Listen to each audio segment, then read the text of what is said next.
नमस्कार, आप देख रहे हैं पहाड़ टीवी और मैं हूं नवल खाली। आपको बता दें कि उत्तराखंड में आजकल तमाम जो भर्ती प्रक्रियाएं हैं वो सवालों के घेरे में आ गई हैं और एक के बाद एक खुलासे लगातार हो रहे हैं।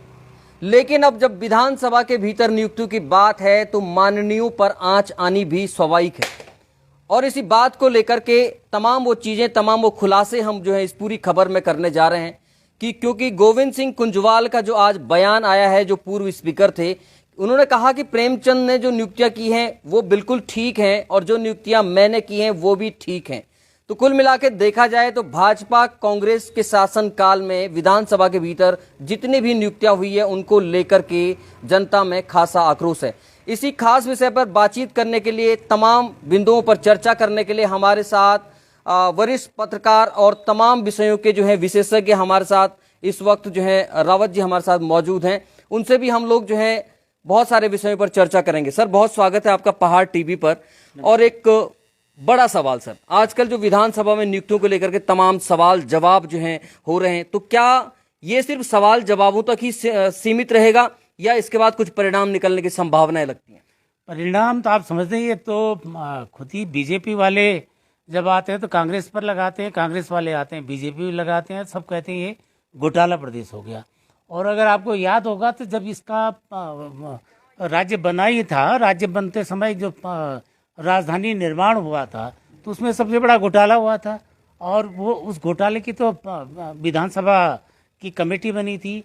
क्या हुआ उसके बाद? बड़ा बवाल हुआ साहब कि विधानसभा निर्माण में जो घोटाले हो गए हैं, राजधानी निर्माण में जो घोटाले हुए हैं उसका क्या हुआ? तो उसका कुछ नहीं हुआ। अब आप बीच में जितनी भी सरकारें आई एक दूसरे पर आरोप लगाती रहीं। किसी ने कहा 56 घोटाले हो गए, किसी ने कहा 156 घोटाले हो गए, लेकिन उसका अंजाम क्या निकला ये आपने सुना होगा। ये भी तो आया था उसमें ढैंचा घोटाला, उसमें तो एफआईआर तक हो गई थी। उसमें तो तत्कालीन जो कृषि मंत्री थे और कृषि सचिव थे और कृषि निदेशक थे, उनके खिलाफ तो साफ बात आ गई थी। उसके बाद क्या हुआ? वो तो बाद में और उनका प्रमोशन हुआ। यही स्थिति इसका विधानसभा की भी है। विधानसभा इसमें 5वीं विधानसभा है और एक अंतरिम विधानसभा थी। अंतरिम विधानसभा से लेके 5वीं विधानसभा तक, क्योंकि अभी ऋतु खलूड़ी जी का कार्यकाल तो बहुत छोटा है, अभी उसमें कह नहीं सकते हैं क्या हुआ है। लेकिन जितने भी आए, चाहे अंतरिम विधानसभा के आए हैं चाहे बाकी लोग आए हैं, सब ने अपनी मनमानी की है, क्योंकि उनको speaker is the master of the house है ना। ये विधानसभा के अंदर स्पीकर जो होता है, विधानसभा अध्यक्ष का पूरा अधिकार होता है, उनको विशेषाधिकार होते हैं। आपको मालूम होगा कि अगर कोई अपराध भी होता, कुछ भी होता है, तो विधानसभा अध्यक्ष को सजा देने का भी अधिकार होता है। वो सजा भी दे सकते हैं किसी को भी। बाहर से भी आते हैं, जब कमेटी बनती है तो वहाँ पर अगर किसी को प्रोसिक्यूट करेंगे, विधानसभा के अंदर डॉक पर खड़ा करेंगे, तो विधानसभा के अध्यक्ष को अधिकार है कि जैसे माना हम करते हैं आपका अवमानना करते हैं, कंटेम्प्ट ऑफ हाउस करते हैं, ये जो कार्यवाही के बारे में कुछ लिखेंगे, तो विधानसभा अध्यक्ष हमको सजा देने का उनको भी अधिकार है। तो इतने अधिकार, अब वो जो असीमित अधिकार हैं उनका लोग यहाँ पर जो हमारे जो माननीय विधानसभा अध्यक्ष है, थ्रो आउट उसका दुरुपयोग होता रहा है। बिल्कुल, उस विशेषाधिकारों का दुरुपयोग होता रहा है। विशेषाधिकारियों का दुरुपयोग होता रहा है। लेकिन बड़ा सवाल है कि जो स्पीकर रहे हैं उन्होंने अपने कार्यकाल में अपने चहेतों को नौकरी दी और इसके अलावा अपने सगे संबंधियों को भी नौकरियां दी हैं। ये बात जो है लगातार चर्चा के विषय में इस वक्त जो है उत्तराखंड में तैर रही है। लेकिन एक बड़ा विषय है सर, गोविंद सिंह कुंजवाल जी कह रहे हैं कि जो भी नियुक्तियां हुई हैं वो पूरी तरह से मेरे विशेषाधिकार में थी। लेकिन एक बड़ा सवाल ये है सर कि क्या नियुक्ति की जो चयन प्रक्रिया है, आरक्षण के जो मापक हैं, क्या इस पूरे चयन प्रक्रिया में ये नहीं अपनाया जाना चाहिए था? क्योंकि यहाँ तो भाई भतीजावाद साफ तौर पर दिखाई दे रहा है। देखिए, विधानसभा का मामला हो या आपके लोकसभा का मामला हो, इस पे सुप्रीम कोर्ट भी आपको इंटरफेयर नहीं कर सकता, उनको भी अधिकार नहीं है, क्योंकि जितनी न्यायपालिका को जो स्टेटस है वही लेजिस्लेचर का है और वही लगभग एग्जीक्यूटिव का है। 3 जो स्तंभ होते हैं ना, आपका कार्यपालिका, आपका विधायिका और न्यायपालिका, तो इनके अलग अलग हैं। तो कार्यपालिका का आपका मुख्यमंत्री जी होंगे या प्रधानमंत्री होंगे, न्यायपालिका का सुप्रीम कोर्ट है, हाई कोर्ट है, जो है। लेकिन जो विधायिका है, जो लेजिस्लेचर है, उसका मास्टर जो होता है, उसका सर्वे सर्वा, उसका मुखिया तो स्पीकर होते हैं, चाहे विधानसभा के हों, उनका हो। तो इस वजह से बाहर आउटसाइडर उनका हस्तक्षेप नहीं करते सामान्यतः, और यही इसी वजह से हुआ। लेकिन एक चीज़ समझ में आती है, उनको असीमित अधिकार हैं, बहुत बहुत अधिकार है, व्यापक अधिकार हैं, लेकिन असीमित नहीं है। स्पीकर भी संविधान से ऊपर नहीं है, स्पीकर भी कानून व्यवस्था जो जो नियम कायदे कानून है उससे ऊपर नहीं है। तो अगर माना जैसे इसका आता आरक्षण की बात आती है, तो क्या स्पीकर उसको इग्नोर तो नहीं कर सकते, उसमें भी होती है।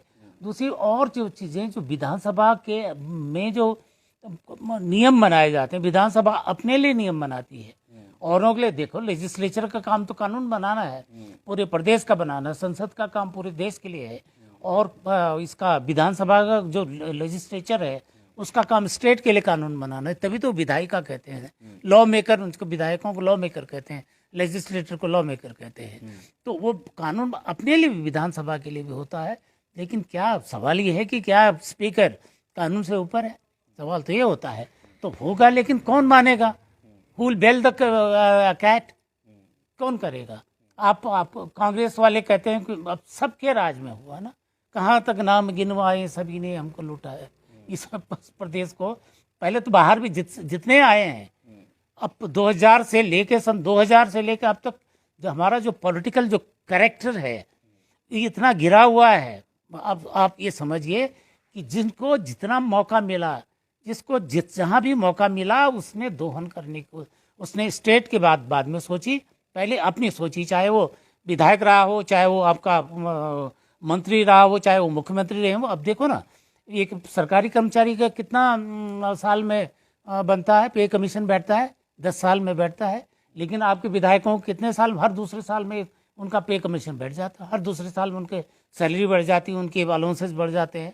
मतलब तुम खुद मांगते हो, खुद देते हो, खुद तुम अपने लिए कानून बनाते हो, अपने लिए कानून बनाते हो, सारी फैसिलिटीज अपने।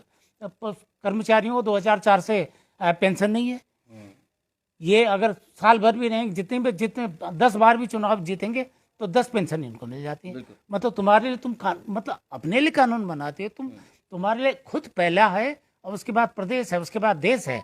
और कहने वाली बात ये होती है, साहब हम तो प्रथम सेवक हैं, दूसरा सेवक है, तीसरा सेवक है, पब्लिक सर्वेंट है। कहाँ के सर्वेंट हैं? You are the master, behaving like a master. बिल्कुल, हाँ, बिल्कुल ठीक बात है। लेकिन ये भी देखने वाली बात होगी कि भले ही स्पीकर के पास विशेषाधिकार हों, लेकिन वहां पर जो चयन प्रक्रिया है वो तो पूरी होनी चाहिए, क्योंकि जो है यहाँ पिक एंड चूज जो है अप्लाई हुआ है और भाई भतीजावाद के आधार पर नियुक्तियां मिली हैं। सर, एक बड़ा सवाल है, सभी लोग कह रहे हैं कि जो मुख्यमंत्री हैं पुष्कर सिंह धामी, वो इस पर जांच की बात कर रहे हैं कि विधानसभा के भीतर जो नियुक्तियां हुई हैं उस पर जो है जांच की जाएगी। क्या कहेंगे? ये तो फनी, और मैं हैरान हूं कि जो मीडिया के लोग जो है, क्या ये पढ़े लिखे हैं या अनपढ़ हैं? मुख्यमंत्री कैसे इंटरफेयर कर सकते हैं विधानसभा के मामले में? उनको क्या अधिकार है मुख्यमंत्री को विधानसभा की जांच कराने का?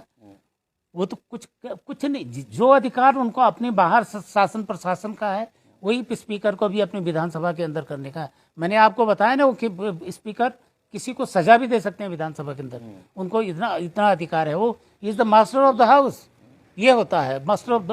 उसको सुप्रीम कोर्ट भी इंटरफेयर नहीं कर सकता है उस मामले में। तो वो कैसे कर लेंगे?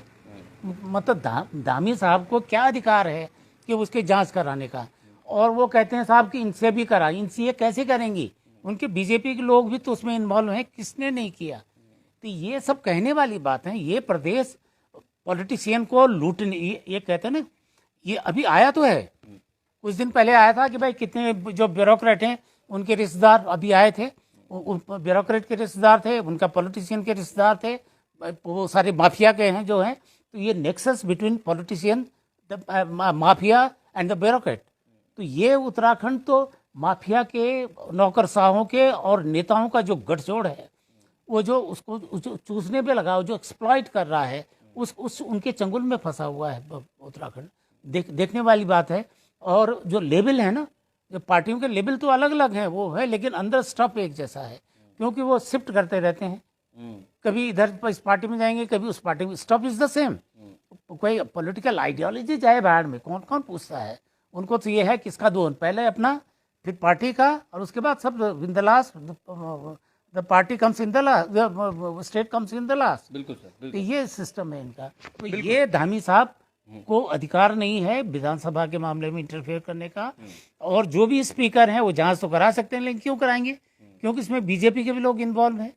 भाई जितनी सरकार स्पीकर बने, बीजेपी के भी बने, कांग्रेस के बने, और सब ने किया जितने भी। तो आपको याद होगा जब 2002 का पहला इलेक्शन हुआ, उसमें एक मुद्दा उठा था। अब वो अब दुर्भाग्य से कहना पड़ रहा है, उसमें ये हुआ था तत्कालीन जो स्पीकर थे उन्होंने मनी ऑर्डर करके अपना जो विशेष निधि होती है, मनी ऑर्डर करके लोगों को भेजे हैं। आप समझ रहे हैं, मनी ऑर्डर करके मतलब ताकि वोट खरीदे जाए, ताकि चुनाव जीते, फिर भी हार गए थे वो। तो ये स्थिति है, सब एक जैसा कैरेक्टर है, सब एक जैसा कैरेक्टर है, और एक जैसा कैरेक्टर होने की वजह से इस वक्त जरूर जो है उत्तराखंड में उथल पुथल मची है, बवाल हो रहा है। सर, एक बड़ा सवाल है कि क्या ये सारी चीजें सवाल जवाबों तक ही रहेंगी? एक बार फिर से, क्योंकि मैं इस बात को पूछना चाह रहा हूं, और क्या इसका कोई सॉल्यूशन निकलेगा भी, या कुछ दिनों तक जो है मीडिया में रहने के बाद ये मामला फिर से दब जाएगा? आप ये बोलिए कि आज तक कौन सा मामला है जो अंजाम तक पहुंचा हो? कौन सा मामला है? और इन्होंने कहा साहब NHAI घोटाले में हमने 20-22 लोगों को अरेस्ट किया। अरे जो असली थे, जो उनके ऊपर वाले थे, क्या 2 IAS थे, उन पर भी चार्जशीट हुई थी, उनका क्या किया? उस समय जो पॉलिटिकल मास्टर थे उनका क्या हुआ? जब शुरू में जब बीजेपी ने बोला था कि तिवारी जी के एक शासनकाल में 56 घोटाले हो गए, उनका क्या हुआ? उसके बाद वर्मा कमीशन बैठा, शर्मा कमीशन बैठा, उसका क्या हुआ? फिर कांग्रेस का राज आया, उन्होंने कहा था जब हम आएंगे उस समय हम क्या कहते हैं CBI की जांच कराएंगे। तो उसमें तो दिल्ली में भी तो कांग्रेस की थी, और जो कह रहे थे कि भाई हम CBI की जांच कराएंगे, वो तो आज बीजेपी में बैठे हुए हैं। क्या हुआ उसके बाद? उन्होंने कहा था तो तुमने हम पर 56 घोटालों का, हमने तुम पर 156 घोटालों के आरोप लगा लिए। ये इतना लगातार ये भर्तियों पर इतना हो रहा है। अब ये देखो ना, यहाँ की राजनीति कितने नीचे गई है, लेकिन कौन जिम्मेदार इसके लिए? वोट देने वाला जिम्मेदार है, जो जात के नाम पर, धर्म के नाम पर, मुस्लिम यूनिवर्सिटी के नाम पर वोट डालता है, जो इनका चरित्र नहीं देखता है, इनका जो नेताओं को जो वोट मांगने आते हैं उनका बैकग्राउंड नहीं देखता है, और उनको वोट डालते, फिर कहते हैं साहब भ्रष्टाचार हो गया, फिर कहते हैं साहब शोषण हो गया। बाकी मुद्दों पर तो है नहीं आजकल। अब पूछो किसी को, आम आदमी को पूछो किसी को, तो उसको चिंता है कि वो हिंदू मुसलमान की उसको चिंता है, वो उस महंगाई की चिंता नहीं है, उसको बेरोजगारी की चिंता नहीं, भ्रष्टाचार, क्योंकि भ्रष्टाचार तो समाज में है ना। समाज एडजस्ट पचा चुका है, जिसको मौका मिल गया वो छोड़ नहीं रहा है, नहीं मिला तो वो ईमानदार हो गया, मिल गया वो जो बेईमान हो गया। तो ये सिस्टम है। ये तो कहते हैं ना, जतो पहले को कहते थे जतो राजा ततो प्रजा, जब राजशाही चलती थी, लेकिन डेमोक्रेसी में राजा प्रजा होगी, प्रजा राजा होगी ना, उल्टा हो गया, रिवर्स हो गया है। तो अब जतो प्रजा ततो राजा, जैसे हम होंगे वैसे ही हम अपना राजा चुनते हैं। ऐसे लोगों को, ऐसे करप्ट लोगों को, ब्यूरोक्रेट को, उनको उसको पॉलिटिशियन को हम चुनते हैं। किसके नाम से? साहब ये हमारी जात का है, साहब ये हमारे धर्म का है। ऐसा ना हो कि मुसलमान आ जाए या हिंदू आ जाए, इसलिए वोट डालते हैं हम। उसको भारत के नागरिक के तौर पर, एक ईमानदार लीडर के तौर पर नहीं वोट डालते हैं। तो इसलिए वो ऐसा ही होगा, यही हाल होगा। आप ये समझिए कि क्या है, कितने 20-22 साल में 75,000 करोड़ के कर्ज पे चला गया। किसी को क्या लेना, डूबे तो डूबे, आज मिल गया तो मिल गया। आप ये दामी जी कह रहे हैं, क्या बोला उन्होंने, हम जांच कराएंगे। उसमें बात आ रही है कि उनके जो OSD हैं, 3-4 OSD उनके भी आ रहे हैं, किसी का साला लग गया, किसी की पत्नी लगी, किसी का वो लग गया। वो मीडिया वालों की बात है, पत्रकारों की भी पत्नियां भी लगी, उनके रिश्तेदार भी लग गए। किससे बात करेंगे? कुल मिला के इस हमाम में सभी नंगे हैं, और लगातार जो है जो इस पर बात चल रही है कि चाहे भारतीय जनता पार्टी हो या कांग्रेस पार्टी हो, जिसको भी मौका मिला उसने भरपूर पूरे रूप से जो है दुरुपयोग अपने पद का किया। चाहे वो स्पीकर हो, स्पीकर के पास विशेषाधिकार जरूर होते हैं, लेकिन भाई भतीजावाद अपनाकर कहीं ना कहीं जनता के बीच में आक्रोश तो जरूर है। इसके अलावा जो UK SSC भर्ती इस वक्त चल रही है, उस पर भी एक अंतिम सवाल ले लेते हैं सर, कि लोग कह रहे हैं कि STF की जांच से, कई बार सोशल मीडिया में लगातार बातें उठ रही हैं कि STF उन गिरेबानों तक नहीं पहुंच पाएगी, उन सफेद पोशों तक नहीं पहुंच पाएगी, इसलिए लोग CBI जांच की मांग कर रहे हैं। क्या कहेंगे? ऐसा है कि वो हाकम सिंह ने जिनके साथ उसके फोटो हैं, हम नहीं कहते हैं जिनके साथ फोटो हैं तो वो भी इसमें इन्वॉल्व हैं, लेकिन उनके करीबी का तो उसने फायदा उठाया या नहीं उठाया? नैतिक जिम्मेदारी इनकी है या नहीं है? आप बताओ। माना मैं चीफ मिनिस्टर हूँ, एक गुंडा बदमाश आता मेरे साथ खड़ा रहता है तो पुलिस वाला उससे भी डरता है, या उसको जो छोटे मोटे जो काम कराने होते हैं, अरे साहब ये तो मुख्यमंत्री का आदमी है, खास आदमी है, या मिनिस्टर का आदमी है, तो वो हम नहीं कह रहे हैं कि वो त्रिवेंद्र जी के साथ है या धामी जी के साथ है या कौशिक जी के साथ है, उन्होंने भी इसमें शामिल है, हम नहीं कह रहे हैं, ऐसा नहीं कर रहे हैं हम, लेकिन आपका सानिध्य का फायदा तो उसने उठाया ना, आपको करीबी का तो उसने फायदा उठाया ना, आपको मालूम हो या ना हो, लेकिन जाने अनजाने में आपने उसको फायदा पहुंचा दिया। तो ये नैतिक जिम्मेदारी किसकी है? ये नैतिक जिम्मेदारी जिन्होंने अपना दुरुपयोग होने दिया उनकी जिम्मेदारी है या नहीं है? तो ये वाली बात है। अब ये कहते हैं साहब कि यहाँ विधानसभा में, अरे सब ने कराए, ना सबके हैं, तो वो स्थितियां हैं। और अब ऊपर वाले जांच नहीं करेंगे, वो कुछ लोगों को इधर उधर पकड़ेंगे, लेकिन जो असली जो मास्टरमाइंड है ऊपर वाले, किसी भी मामले में पॉलिटिशियन के गिरेबान तक तो हाथ जाता नहीं, आईएएस के गिरेबान तक तो हाथ जाता ही नहीं है। छोटे कर्मचारी को आप पकड़ते हैं, क्लास 3 क्लास 4, ऐसा लगता है इनका विजिलेंस किसको पकड़ता है? ऐसा लगता है पटवारी हैं, चपरासी, चौकीदार, जेई, यहीं तक इनकी बात है। क्या इन्होंने पकड़ते हैं किसी उसको आईएएस को पकड़ा इन्होंने? किसी एसपी को पकड़ा? किसी एसडीएम को पकड़ा? किसी डिस्ट्रिक्ट मजिस्ट्रेट को पकड़ा? ये क्या थे, पंकज पांडे डिस्ट्रिक्ट मजिस्ट्रेट तो था वहाँ पर उसमें उधम सिंह नगर में जब घोटाला हुआ है, उन पर तो साफ एलिगेशन है, चार्जशीट हो गई है। उत्तराखंड सरकार कहते हैं he is the corrupt person, उसने करप्शन किया है, चंद्रेश यादव ने करप्शन किया है, लिख के दे दिया है, उनका चार्जशीट फ्रेम कर दी। भाई चार्जशीट कर दी तो आपने तो मान लिया ना वो करप्ट है। जब उस आदमी को आपने करप्ट मान लिया, उस ऑफिसर को करप्ट मान लिया, फिर वही जिम्मेदारियां आपने दे दी, तो आपकी नीयत क्या है? एक बात तो ये है। अभी कुछ दिन पहले आया था ना कि भाई इनके जो कुछ नेताओं के रिश्तेदारों ने, कुछ ब्यूरोक्रेट के रिश्तेदारों ने ये सारे घोटाले के, जमीन का घोटाला किया, आया था, वो अभी भी वही है। उनका क्या हुआ? उन आईएएस का क्या हुआ? वो अभी भी करीबी बने हुए हैं। तो ये सारी कहने वाली बातें हैं, क्योंकि समाज मान नहीं रहा है। आप कितना भी भ्रष्टाचार कर लो, समाज के लिए कोई बात नहीं, उसको भ्रष्टाचार कर लो तो आप देखने नहीं समाज कहाँ चला गया। बिल्किस बानो में क्या हुआ? मतलब इतना जघन्य अपराध हो गया, लोग उसको जस्टिफाई कर रहे हैं कि हाँ रेप हो गया तो हो गया, वो कितना वो फूल माला डाल रहे हैं, रेपिस्ट को, मर्डरर को फूल माला डाल रहे हैं। एक बच्ची को मर्डर कर दिया 3-4 साल के बच्चे। उसके बाद तो समाज की संवेदनाएं सब, जब तक समाज नहीं जागेगा बंधु, तब तक ये व्यवस्था, ये जांच वाँच करने से कुछ नहीं होता है, ये सब कुछ ये नहीं होगा। जनता क्यों का राज है, जनता का है, जनता के लिए, जनता द्वारा है, तो जनता को ही ठीक करना पड़ेगा। By the people, of the people and for the people. कौन करेगा? पीपल करेंगे ना। लेकिन सर इस समय जो है सोशल मीडिया पर लोग लगातार आवाज उठा रहे हैं, ये भी देखने वाली बात होगी, चाहे वो सुदूर कहीं जो है गांव गदेरा का व्यक्ति हो या फिर कहीं जो है शहर में रहने वाला व्यक्ति हो, वो भी सोशल मीडिया के माध्यम से जो ये भर्तियों में भ्रष्टाचार हुआ है, खासकर उसकी आवाज को आजकल लगातार बुलंद कर रहा है। इस पर क्या कहेंगे? क्यों नहीं करेगा? आप ये समझे, लाखों बच्चे हमारे बेरोजगार पड़े हैं, और उसके लिए वो तैयारी करते हैं कि भाई अब पटवारी की आएगी, अब दूसरा आएगा, क्लर्क की आएगी, पेट्रोल की आएगी, छोटी मोटी नौकरियों के लिए तो बच्चे लगा, बेरोजगारी चरम पर है। क्या करेंगे बच्चे? अब हमने झेली हुई है, बेरोजगारी झेली हुई है, हमें पता है किस किस किस्म से लोगों को होता है। और जब जॉब की अपॉर्चुनिटीज आती है, ऊपर ही ऊपर पचा लेते हैं, निकल जाते हैं, नेता निकल जाते हैं, उनके रिश्तेदार निकल जाते हैं, सत्ता के दलाल निकल जाते हैं, ब्यूरोक्रेट निकल जाते हैं, और जो करप्ट हैं, जो पैसे दे के खरीद सकते हैं, जो माफिया है वो खरीद सकते हैं। आम आदमी का जो बेटा है, गरीब का बेटा है, बेटी है, उसके पास तो जा ही नहीं पाता। अपॉर्चुनिटीज कहाँ जा रही हैं? ऊपर से जो बरस रहा है, अपॉर्चुनिटी है भी, वो ऊपर ही ऊपर जनता तक जाने, पास जाने तक तो सूख जा रही है। तो क्या करेगी आम आदमी का? न रोजगार मिल रहा है, रोजगार मिल रहा है, नेता खा जा रहे हैं उसको। अब बाकी महंगाई का हालत ये है, पिए चल रहा है। तो ये सिस्टम है, आम आदमी का जीना दूभर कर दिया है। आम आदमी का जीना दूभर हो गया है। हर जगह भ्रष्टाचार जो है नजर आ रहा है, चाहे वो नौकरियों में भ्रष्टाचार हो या फिर अन्य तरह के भ्रष्टाचार हो।